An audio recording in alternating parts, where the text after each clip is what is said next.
सबसे जुड़कर मुझे अत्यंत आनंद हो रहा है। 2026 का आधा साल बीतने को है।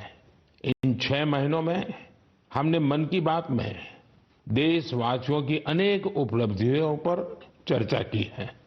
जून में भी देश ने कुछ ऐसी उपलब्धियां हासिल की हैं जो हर देशवासी को गर्व से भर देती हैं। ये सफलताएं देश की सुरक्षा और आत्मनिर्भरता से जुड़ी हैं। हाल ही में मुझे कोलकाता में नौसेना से जुड़े एक कार्यक्रम में शामिल होने का अवसर मिला। वहां आईएनएस दुनागिरी, आईएनएस संशोधक और आईएनएस अग्रय को भारतीय नौसेना के बेड़े में शामिल किया गया। इन शिप्स की डिजाइन और मैन्युफैक्चरिंग तक सब कुछ स्वदेशी है। साथियों, जून के महीने में ही एविएशन सेक्टर में भी देश ने एक बड़ी सफलता पाई। C295 ये विमान मेड इन इंडिया है और C295 विमान ने अपनी पहली उड़ान पूरी की है और ऐसे 40 विमान भारत में ही बनाए जा रहे हैं। इससे एमएसएमई और एरोस्पेस सेक्टर को नई शक्ति मिल रही है, रोजगार के अवसर बढ़ रहे हैं और आत्मनिर्भर भारत का संकल्प भी मजबूत हो रहा है। इसी महीने डीआरडीओ ने स्वदेशी long range land attack cruise missile का भी सफल परीक्षण किया है। इसको डीआरडीओ की लेबोरेटरीज और इंडियन इंडस्ट्री पार्टनर्स ने मिलकर बनाया है। यानी आज समुद्र से लेकर आकाश तक हमारा भारत अधिक सुरक्षित और आत्मनिर्भर बन रहा है। साथियों, जून में एक और आयोजन हुआ जिसमें पूरी दुनिया भारत के प्रयासों से जुड़ी और ये कार्यक्रम था अंतर्राष्ट्रीय योग दिवस। इस बार दुनिया के 2500 से अधिक स्थानों पर योग के अनेकविध कार्यक्रम हुए। हमारे देश में करोड़ों लोगों ने स्थान स्थान पर योग कार्यक्रमों में हिस्सा लिया। इस महीने अहमदाबाद में आयोजित विश्व योगासन चैंपियनशिप की भी बड़ी चर्चा हुई। इसमें भारत ने कुल 114 पदक जीते। इनमें 102 गोल्ड मेडल भी शामिल है। भारत इस चैंपियनशिप की पदक तालिका में पहले स्थान पर रहा। मैं सभी विजेता खिलाड़ियों को बहुत बहुत बधाई देता हूं। साथियों, किसी भी राष्ट्र की आत्मा उसके लोग होते हैं और जब उस देश के लोग कोई संकल्प लेते हैं तो कोई भी शक्ति उन्हें अपने लक्ष्य से डिगा नहीं पाती। राष्ट्र निर्माण में जन भागीदारी की ये ताकत भारत की बहुत बड़ी पूंजी है और इस जन भागीदारी का हम बार बार अनुभव कर रहे हैं। साथियों, पश्चिम एशिया में बनी युद्ध की स्थितियों को देखते हुए मैंने देशवासियों से कुछ आग्रह किए थे। मैंने कहा था कि जहां तक संभव हो कुछ समय के लिए गोल्ड, सोना खरीदने से बचें।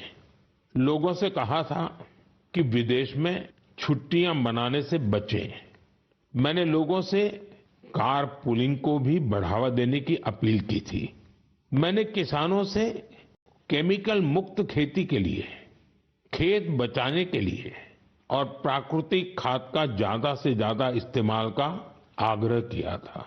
साथियों, मैं देश के हर नागरिक का आभारी हूं कि मेरी अपील का उन्होंने न सिर्फ समर्थन किया बल्कि हर तरफ से उसमें अपना सहयोग कर रहे हैं।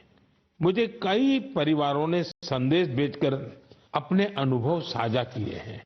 कितने ही परिवारों ने तय किया है कि घर के विवाह में इस बार सोना नहीं खरीदेंगे। जरूरत पड़ी तो पुराने सोने को रिसाइकल करके नए गहने बना लेंगे। कितने ही लोगों ने सोशल मीडिया पर यह भी लिखा है कि कैसे उन्होंने इस बार विदेश यात्रा को टाल दिया है। साथियों, कार पुलिंग को लेकर भी लोगों ने अनेक अनुभव साझा किए हैं। जो लोग हर दिन एक ही दिशा में अपने अपने वाहनों से जाते थे, वे अब साथ जाने लगे हैं।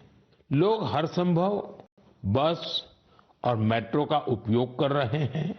इससे पेट्रोल और डीजल की बचत हो रही है।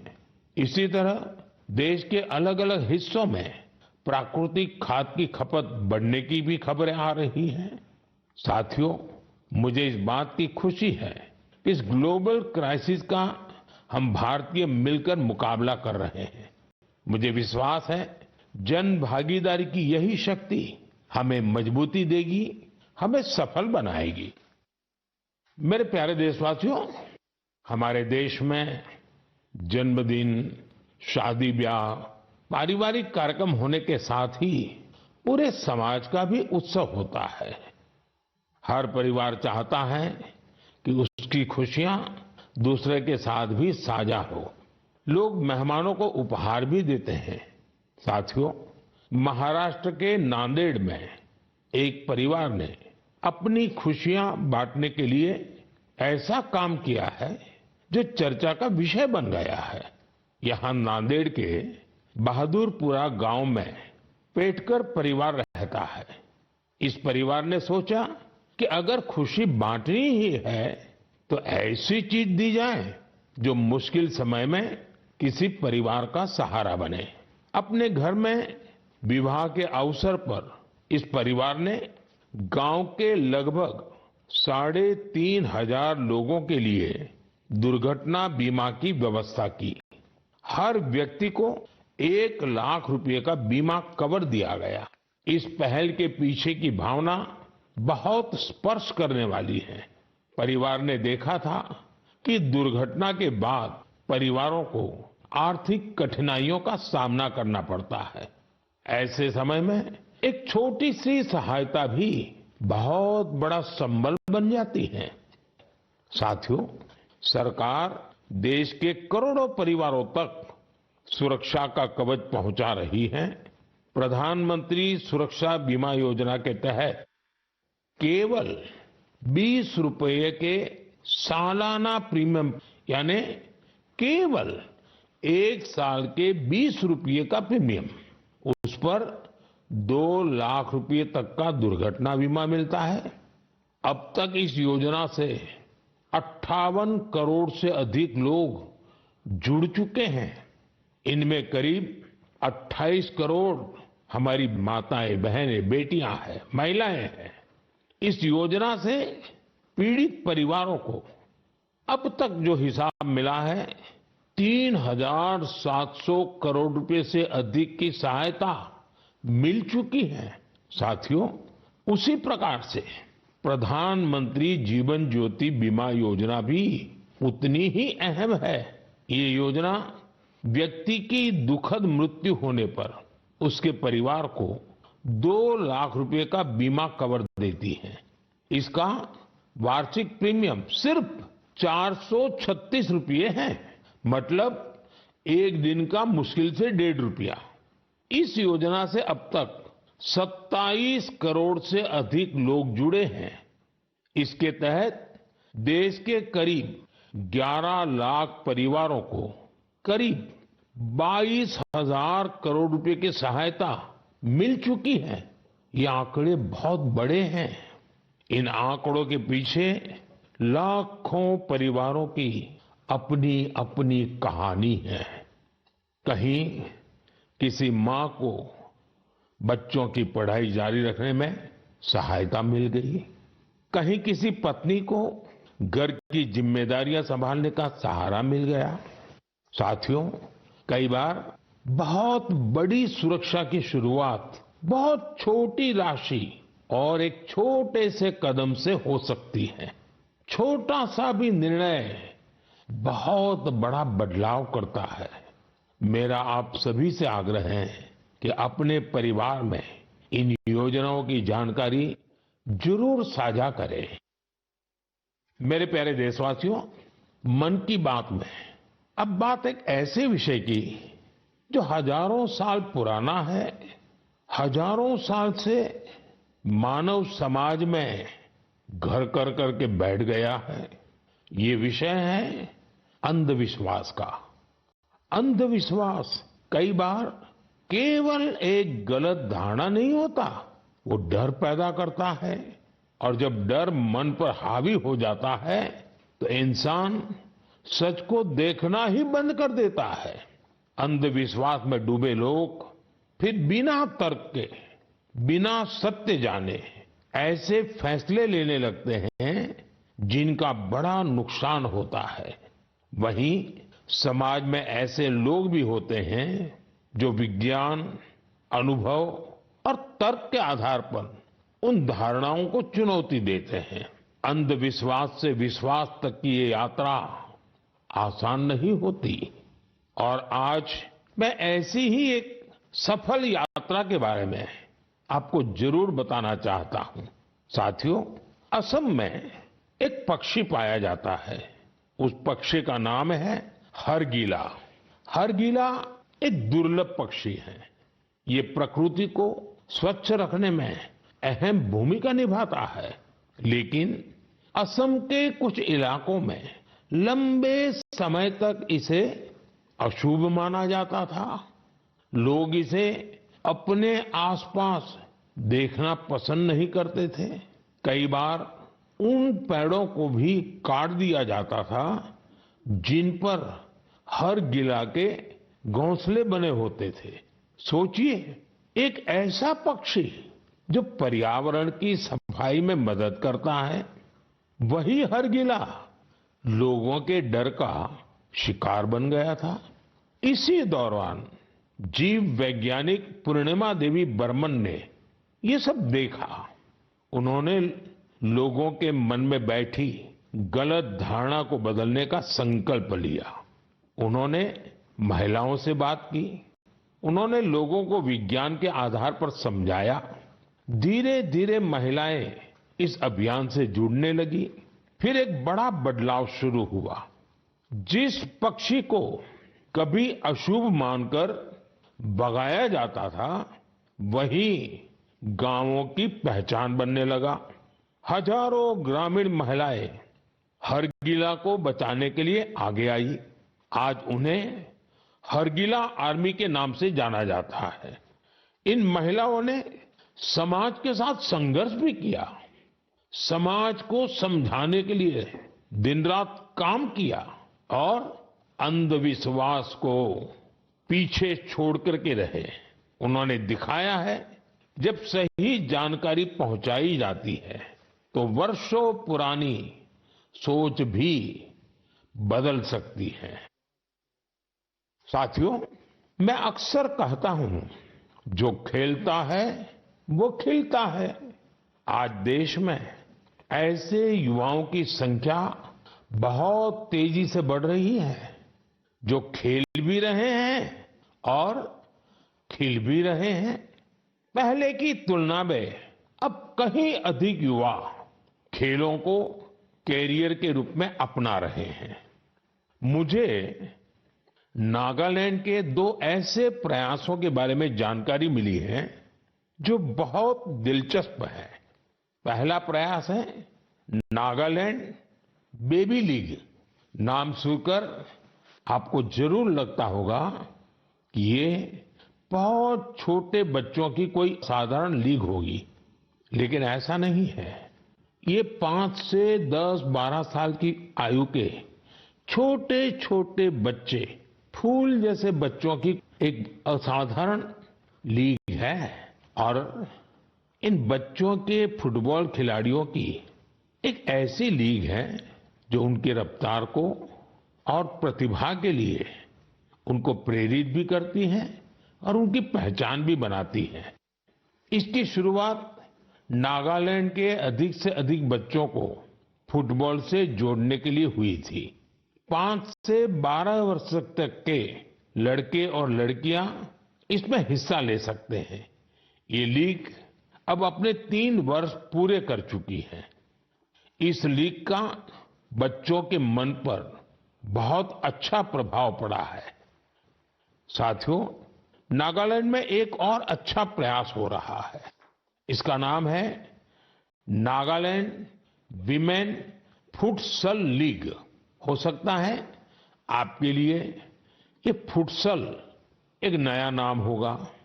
मैं आपको बताता हूं, फुटसल को इंडोर फुटबॉल भी कहा जाता है। इसमें एक टीम में केवल 5 खिलाड़ी होते हैं। खेल का मैदान भी फुटबॉल के मैदान से बहुत छोटा होता है।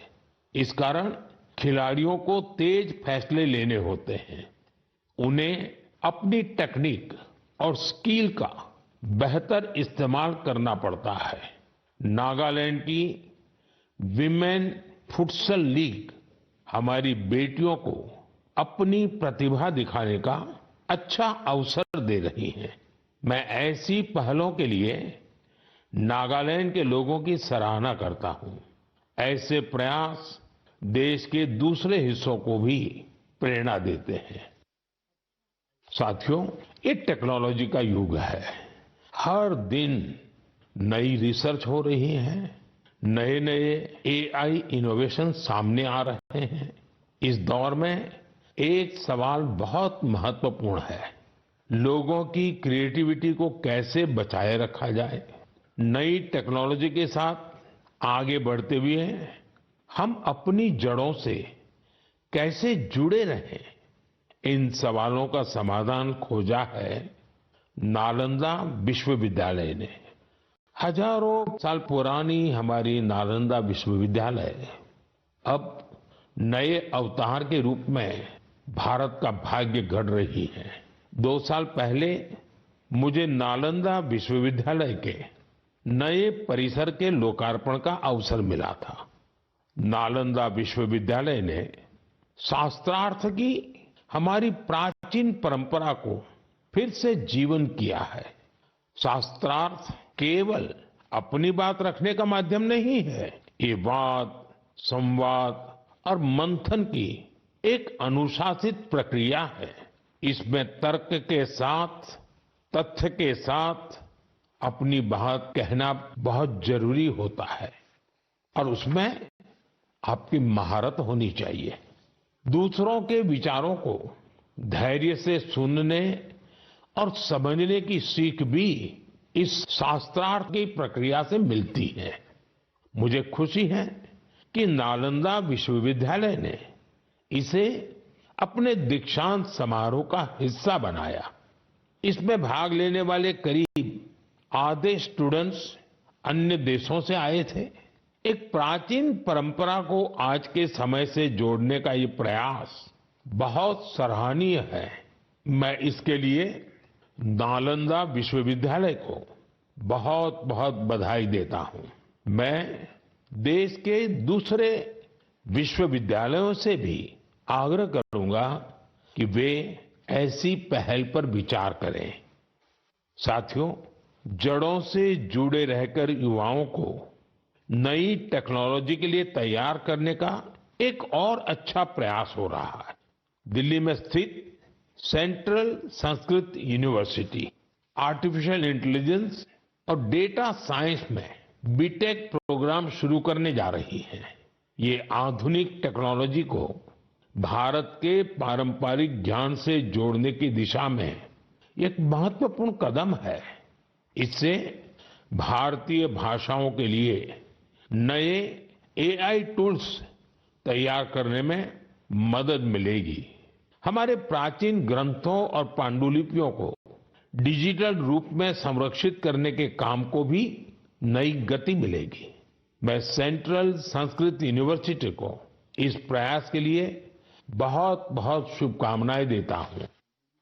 साथियों, आज भारतीय संस्कृति दुनिया के अलग अलग हिस्सों तक पहुंच रही है। हमारे गीत, संगीत और आध्यात्म को दुनिया भर के लोग जान रहे हैं और अपना रहे हैं। भारत से हजारों किलोमीटर दूर कैरिबियन सागर में डोमिनिकन रिपब्लिक नाम का एक देश है। वहां भारतीयों की संख्या करीब 100 है। शायद उससे भी कम होगी। इसके बावजूद भारतीय संस्कृति और अध्यात्म से जुड़ा एक बहुत अच्छा प्रयास वहां हो रहा है।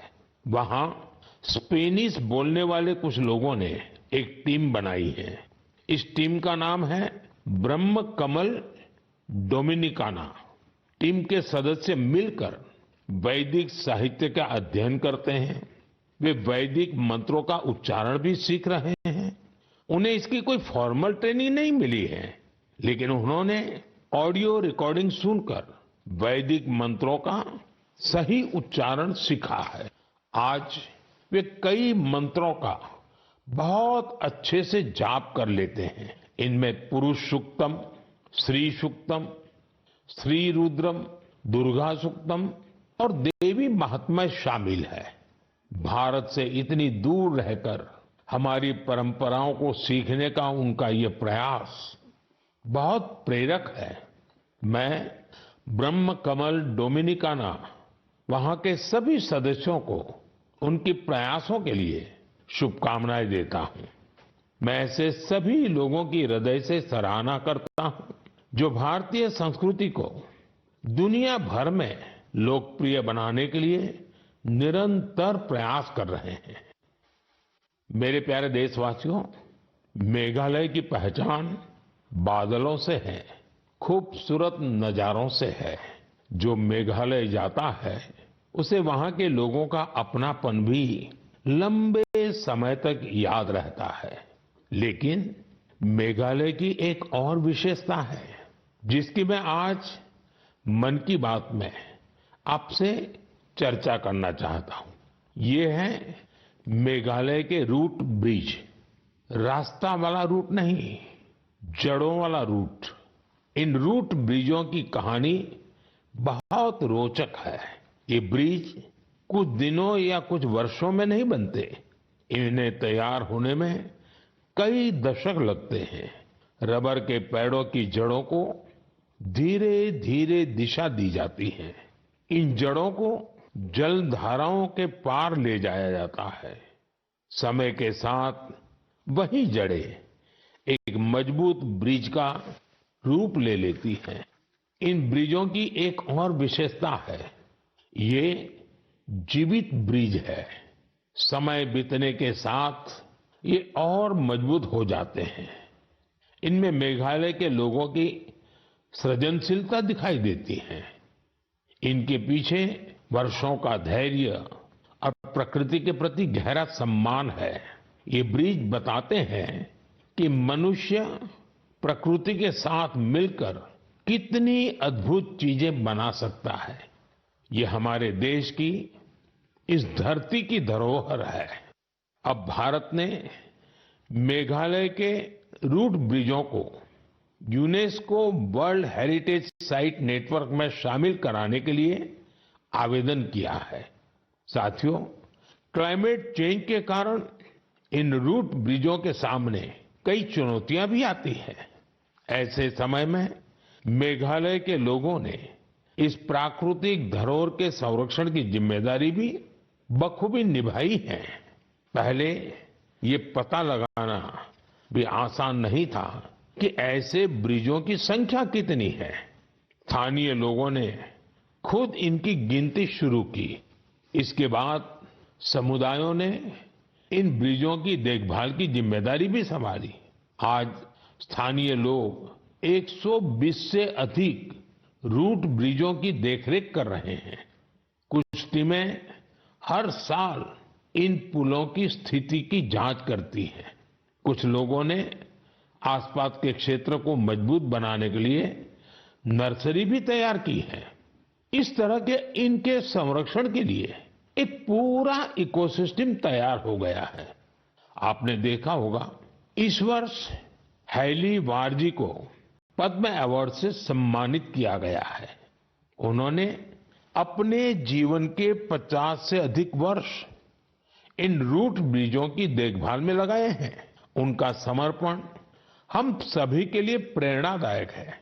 साथियों, आपने कभी इन रूट ब्रिजों की यात्रा की हो तो उनकी तस्वीरें सोशल मीडिया पर जरूर साझा कीजिए।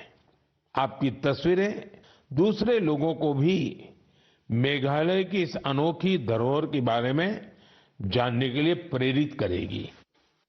मेरे प्यारे देशवासियों, हम सभी चाहते हैं कि हमारा गांव साफ सुथरा हो, हमारा शहर सुंदर दिखे, लेकिन शायद ही कभी रुककर ये सोचा जाता है कि हमारे आसपास जो कचरा जमा होता है, कौन उसे साफ करता है। ज्यादातर लोग तो यही मानकर चलते हैं कि ये किसी और की जिम्मेदारी है और वो ही सफाई करेगा। लेकिन हमारे बीच कुछ ऐसे भी लोग होते हैं जो अपनी सोच से हमें बहुत प्रेरित करते हैं। मुझे मध्य प्रदेश के राजगढ़ जिले के ब्यावरा की कुछ बहनों के बारे में जानने का अवसर मिला।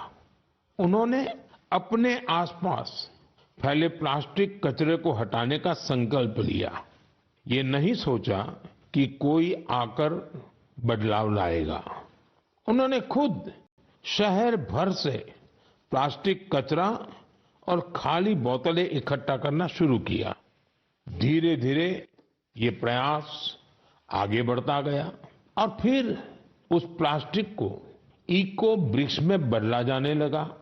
आज इन्हीं इको ब्रिक्स का उपयोग सार्वजनिक स्थानों को सुंदर बनाने में किया जा रहा है। राजगढ़ में पिछले कुछ महीनों में सैकड़ों किलो प्लास्टिक को रिसाइकल करके उनका बेहतर उपयोग किया गया है। यानी जो प्लास्टिक पहले शहर में प्रदूषण फैलाता था, आज वही इन बहनों के प्रयास से शहर की सुंदरता बढ़ाने में योगदान दे रहा है। मैं ब्यावरा की सभी बहनों और इस अभियान से जुड़े साथियों को बधाई देता हूं। मेरे प्यारे देशवासियों, मुझे कई लोगों ने पत्र लिखकर एक खास विषय पर बात करने का सुझाव भेजा है। ये विषय गणेश उत्सव से जुड़ा है। वैसे तो गणेश उत्सव में अभी काफी समय बाकी है, लेकिन लोगों ने ये आग्रह किया है कि इस विषय पर अभी ही बात होनी चाहिए। दरअसल गणेश जी की मूर्तियां बनाने का काम बहुत पहले शुरू हो जाता है। मूर्ति बनाने वाले, मूर्तियों के व्यापार से जुड़े लोग अभी से सक्रिय हो जाते हैं। इसलिए मेरा आप सभी से एक आग्रह है, आप प्रयास करें कि आपके घर, सोसाइटी या आसपास की जगहों पर गणपति बप्पा की जो मूर्ति स्थापित हो, वो हमारे देश की मिट्टी से बनी हो, वो हमारे अपने कुम्हारों और स्थानीय कलाकारों के हाथों तैयार हुई हो।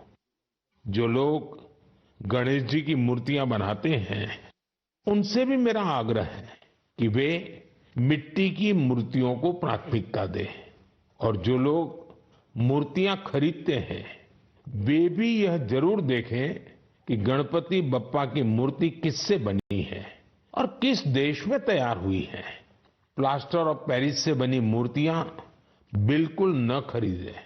साथियों, मिट्टी की मूर्तियां पूजा के बाद सहज रूप से पानी में विलीन हो जाती हैं। इससे हमारी नदियां, तालाबों और पर्यावरण की रक्षा होती है। हमारी आस्था भी बनी रहती है और प्रकृति के प्रति हमारा दायित्व भी पूरा होता है। जब हम स्थानीय कारीगरों से मूर्ति खरीदते हैं, हम वोकल फॉर लोकल के संकल्प को मजबूत करते हैं। मुझे विश्वास है इस बार गणेश उत्सव में और ऐसे हर उत्सव में हम ऐसी सारी बातों पर जरूर गंभीरता से सोचेंगे और देश हित में कदम भी उठाएंगे। साथियों, हमारे देश की सबसे बड़ी शक्ति हमारे देश के लोग हैं। देश के अलग अलग हिस्सों में हो रहे छोटे बड़े प्रयास हमें बहुत कुछ सिखाते हैं। ये प्रयास बताते हैं कि जब मन में संकल्प हो और समाज का साथ मिले तो कोई भी बड़ा बदलाव लाया जा सकता है। आप अपने आसपास हो रहे ऐसे प्रयासों के बारे में मुझे जरूर लिखते रहिए। अपने विचार और अपने सुझाव भेजते रहिए। हो सकता है आपके आसपास की कोई छोटी सी पहल पूरे देश के लिए प्रेरणा बन जाए। अगले महीने हम फिर मिलेंगे, देशवासियों के कुछ नए प्रयासों की चर्चा करेंगे।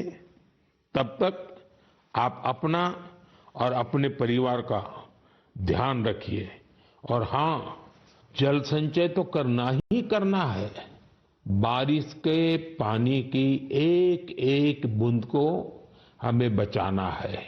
कैच द रेन, ये अभियान जरा भी ढीला नहीं होने देना है। तो मेरा खास आग्रह है, वर्षा का बूंद बूंद पानी हम मिलकर के बचाएं। बहुत बहुत धन्यवाद। नमस्कार।